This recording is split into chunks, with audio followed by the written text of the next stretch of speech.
मोदी सरकार के खिलाफ एक और बड़ा खुलासा स्क्रोल ने किया है। स्क्रोल एक जानी मानी न्यूज वेबसाइट है जिसके बारे में आप जानते हैं, और उन्होंने एक बड़ा खुलासा किया है क्योंकि इलेक्टोरल बॉन्ड्स जब खत्म हुआ और उसको गैर संवैधानिक करार दिया गया तो सबने सोचा कि शायद अब मोदी सरकार चंदाखोरी नहीं कर रही है, लेकिन ये गलतफहमी थी। मोदी सरकार ने इंफ्रास्ट्रक्चर के नाम पर सारे बड़े बड़े कॉर्पोरेट्स के से पैसे वसूली करने का एक नया मॉडल निकाला।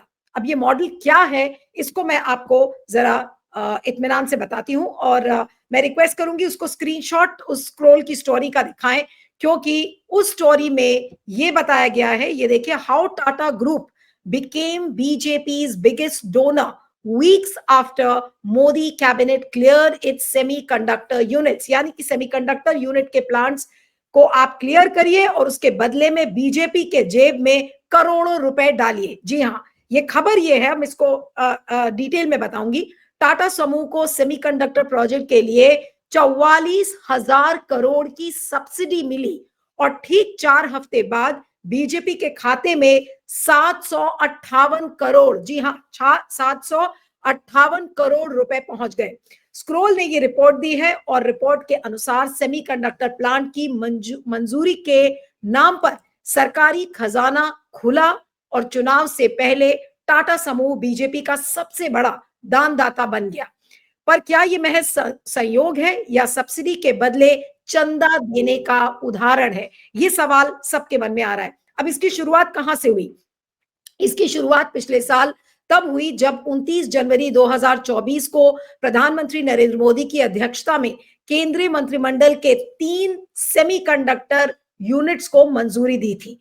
इनमें से 2 इकाइयां टाटा ग्रुप की थी, यानी कि 2 यूनिट्स टाटा ग्रुप की थी। भारत को घरेलू सेमीकंडक्टर हब बनाने की मोदी सरकार की महत्वाकांक्षा योजना के तहत इन प्रोजेक्ट्स पर कुल लागत का भी 50% खर्च केंद्र सरकार उठाने को तैयार हुई। यानी कि केंद्र सरकार ने ये कहा कि मैं आपको सब्सिडी दूंगा, यानी कि मोदी सरकार सब्सिडी देगी और सेमीकंडक्टर के प्लांट्स लगाए जाएंगे। और टाटा के दोनों प्लांट्स के लिए ये सब्सिडी करीब 44,203 करोड़ रुपए बैठनी थी। अब ये सोचिए कि ये जो सब्सिडी है ये टैक्स पेयर का मनी है और टैक्स पेयर के पैसे को किस तरीके से इस्तेमाल किया जा रहा है। स्क्रोल की रिपोर्ट के अनुसार, उस स्क्रीनशॉट को दिखाते रहिएगा। स्क्रोल की रिपोर्ट के अनुसार मोदी सरकार के इस फैसले के ठीक 4 हफ्ते बाद यानी अप्रैल 2024 में टाटा ग्रुप ने बीजेपी को 758 करोड़ रुपए का दान दे दिया। चुनाव आयोग को सौंपी गई रिपोर्ट के हवाले से कहा गया कि 2024 लोकसभा चुनाव से पहले ये किसी एक समूह द्वारा बीजेपी को दिया गया अब तक का सबसे बड़ा चंदा है। 2023 और 24 में किसी ने भी इतनी बड़ी रकम एक पार्टी को नहीं दी। अब टाटा का जो पूरा जो चंदा है वो मिलाकर 915 करोड़ है, लेकिन इसमें सिर्फ टाटा नहीं है, पैटर्न एक दिखता है। अब पैटर्न में क्या क्या समझ में आया? रिपोर्ट में यह भी कहा गया है कि सेमीकंडक्टर प्रोजेक्ट्स में सरकारी सब्सिडी पाने वाली हर बड़ी कंपनी ने ठीक मंजूरी के कुछ दिनों बाद या कुछ हफ्ते बाद बीजेपी को मोटा चंदा दिया। एग्जाम्पल्स के तौर पे आपको बता रही हूं, तमिलनाडु का मुरुगप्पा ग्रुप फरवरी 2024 में ही तीसरे सेमीकंडक्टर प्लांट को मंजूरी मिली। सब्सिडी 3501 करोड़ रुपए की मिली, यानी कि 3501 करोड़ की उनको सब्सिडी मिली। रिपोर्ट के अनुसार मंजूरी के कुछ दिनों बाद ग्रुप ने बीजेपी को 125 करोड़ रुपए का दान दिया। उसी तरीके से काइनस टेक्नोलॉजी के एमडी रमेश कुनिक्रनन ने सितंबर 2024 में गुजरात के सानंद में सेमीकंडक्टर यूनिट्स की मंजूरी मिली और इससे पहले 2023 और 24 में उन्होंने व्यक्तिगत रूप से बीजेपी को 12 करोड़ रुपए दिए। अब मोदी सरकार का सेमीकंडक्टर मिशन है क्या? 2 लाइन में उसको समझ लेते हैं और सीधे फिर चर्चा की ओर चलेंगे। 2021 में कोविड महामारी के दौरान चीन और ताइवान से चिप सप्लाई बाधित हो गई थी। आपको याद होगा जब चाइना और ताइवान से नहीं आ रही थी सेमीकंडक्टर्स, तो उसके बाद ऑटोमोबाइल सेक्टर में भारी नुकसान हुआ था। इसके बाद मोदी सरकार ने इंडिया सेमीकंडक्टर मिशन शुरू किया और हजारों करोड़ रुपए की सब्सिडी देने का ऐलान किया। पुष्पराज, अब मैं आपके पास आती हूँ कि आपको क्या लगता है ये स्क्रॉल की स्टोरी देखकर, क्योंकि इसमें ये भी कहा गया कि कुछ पैसे तो उन्होंने दिखाने के लिए कांग्रेस को भी दिए, कुछ पैसे उन्होंने टाटा ने टीएमसी को भी दिया है, लेकिन ये इशू किस एंगल से समझना चाहिए? क्योंकि इलेक्टोरल बॉन्ड्स एक इतना बड़ा माध्यम बन गया लेन देन का, चंदाखोरी का। अब एक मॉडल समझ में आ रहा है कि सेमीकंडक्टर्स लगाने के नाम पर किया जा रहा है। हो सकता है कि ऐसे और कितने प्लांट्स और इंफ्रास्ट्रक्चर प्रोजेक्ट्स इसी तरीके से कॉर्पोरेट्स को दिए गए हैं। क्या एक बड़ी अब जांच की जरूरत नहीं है कि किस तरीके से बीजेपी को चंदा दे रही है बड़े कॉर्पोरेट्स? जी पुष्पराज। नीलू जी, आपको, पैनलिस्ट को और दर्शकों को मेरा नमस्कार। पहली बात, प्रधानमंत्री मोदी ने भारत से एक वादा किया था कि ना खाऊंगा ना खाने दूंगा। ये मोदी जी का कमिटमेंट था कि भारत में कोई भ्रष्टाचार नहीं बचेगा, कि वो एक राष्ट्रीय आंदोलन चलाएंगे। अब इससे पहले कि मैं अपनी बात बताऊं, ये जरूरी है कि आपके दर्शक इस बात पर अपने जीवन में क्या असर हो रहा है उसके ऊपर ध्यान दें। हमारे सभी दर्शकों को मैं ये पूछना चाह रहा हूं, क्या आपके दैनिक जीवन में भ्रष्टाचार से कोई कमी या कटौती हुई है? क्या ट्रैफिक पुलिस कर्मी ने रिश्वत लेना बंद कर दिया है? क्या राशन की दुकान रिश्वत नहीं लेते? क्या आपकी शादी, मृत्यु या बच्चे के प्रमाण पत्र के लिए रिश्वत नहीं देनी पड़ती? क्या आपको, आपके जो विधायक है, खास करके भाजपा के विधायक, आलीशान घरों में और गाड़ियां और काफिलों में नहीं घूम रहे हैं? क्या आरएसएस और भाजपा के बड़े बड़े आलीशान महल नहीं हर बन चुके हैं हर जिले में? अगर ये सब हो रहा है तो क्या मोदी जी के नेतृत्व में भ्रष्टाचार बढ़ा नहीं है?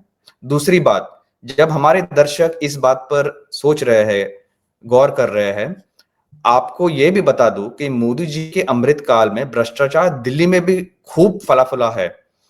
पिछले 10 वर्षों में, आपको पता नहीं है, लेकिन भाजपा सरकार ने एक गुप्त स्कीम चलाई है दिल्ली में।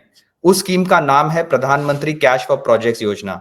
लगातार व्यापारियों को प्रोजेक्ट्स मिलते हैं जब वो बीजेपी को कमीशन देते हैं। 2019 और 2023 के बीच भाजपा को इलेक्टोरल बॉन्ड्स के माध्यम से 8,225 करोड़ रुपए मिले हैं, जो कि सभी इलेक्टोरल बॉन्ड्स का 55% है। ये डोनेशन नहीं है, ये कमीशन है कि हम आपको चंदा देंगे, आप हमें धंधा दो। और भाजपा भी लगातार कह रही है चंदा दो, धंधा लो। तीसरी बात, भारत को सेमीकंडक्टर बनाने की और आत्मनिर्भर होने की सख्त जरूरत है। सेमीकंडक्टर्स की आवश्यकता मिसाइल्स, फोन, टीवी सब सहित सभी इलेक्ट्रॉनिक उपकरणों में उसकी होती है जरूरत। इसीलिए राजीव गांधी जी ने 1984 में मोहाली में पहला सेमीकंडक्टर्स प्लांट स्थापित किया था, जो आज भी भारत को सक्षम बनाता है, सेमीकंडक्टर्स बनाता है। अब सेमीकंडक्टर जैसे महत्वपूर्ण क्षेत्र में सरकार को किसी भी तरह का भ्रष्टाचार नहीं होने देना चाहिए और अतिरिक्त सावधानी बरतनी चाहिए, क्योंकि सेमीकंडक्टर्स भारत की राष्ट्रीय सुरक्षा भी से भी जुड़ा है, उसका एक महत्वपूर्ण हिस्सा है। क्योंकि अगर आज कोई दुश्मन देश हम पे हमला करता है तो हमारी मिसाइलें, रक्षा कंप्यूटर्स और यहां तक कि परमाणु बम भी तैयार होने चाहिए। ये सब में सेमीकंडक्टर्स का इस्तेमाल होता है। हमें, भारत को इनमें कोई गलती बर्दाश्त नहीं करनी चाहिए, कोई भ्रष्टाचार बर्दाश्त नहीं करना चाहिए। लेकिन भाजपा सरकार ने किया है उसको देखिए जरा, और हमारी राष्ट्रीय सुरक्षा के साथ क्या समझौता किया है भाजपा ने, आप खुद ही देखिए। पहली बात, मुरुगप्पा ग्रुप के नाम के एक के पास एक तमिलनाडु बेस्ड कंपनी है, उनके पास सेमीकंडक्टर क्षेत्र में कोई पिछला अनुभव नहीं था, नो प्रायर एक्सपीरियंस। उनको सिर्फ शायद साइकिल और कृषि क्षेत्र में अनुभव है और शायद फाइनेंस में।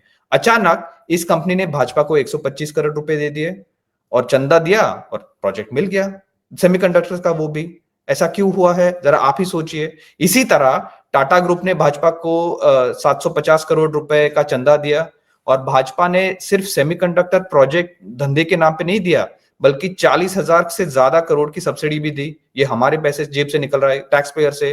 फिर ऐसे ही एक और कंपनी है जिन्होंने प्रधानमंत्री कैश फॉर प्रोजेक्ट्स योजना का इस्तेमाल किया, उसका लाभ मिला उनको। और हर इंस्टेंस में भाजपा ने चंदा लिया, धंधा दिया। प्राइमा फेसी ये भ्रष्टाचार का गंभीर मामला है, लेकिन आज सीबीसी, लोकपाल, ईडी, आईटी विभाग और उच्च न्यायालय सब शांत है और सभी लोग मोदी जी की जो भ्रष्टाचार फ्री छवि बनाने में, उसमें जो मेकअप लगाने के लिए वो व्यस्त है। सच तो ये है कि आज ना खाऊंगा ना खाने दूंगा का जो जुमला था, वो खाऊंगा और खिलाऊंगा बन गया है। जागो भारत जागो, मोदी सरकार एक कमीशन सरकार है और जब तक ये आप नहीं समझोगे, आपके और हमारे पेट पर लात लगती रहेगी। जी नीलू जी।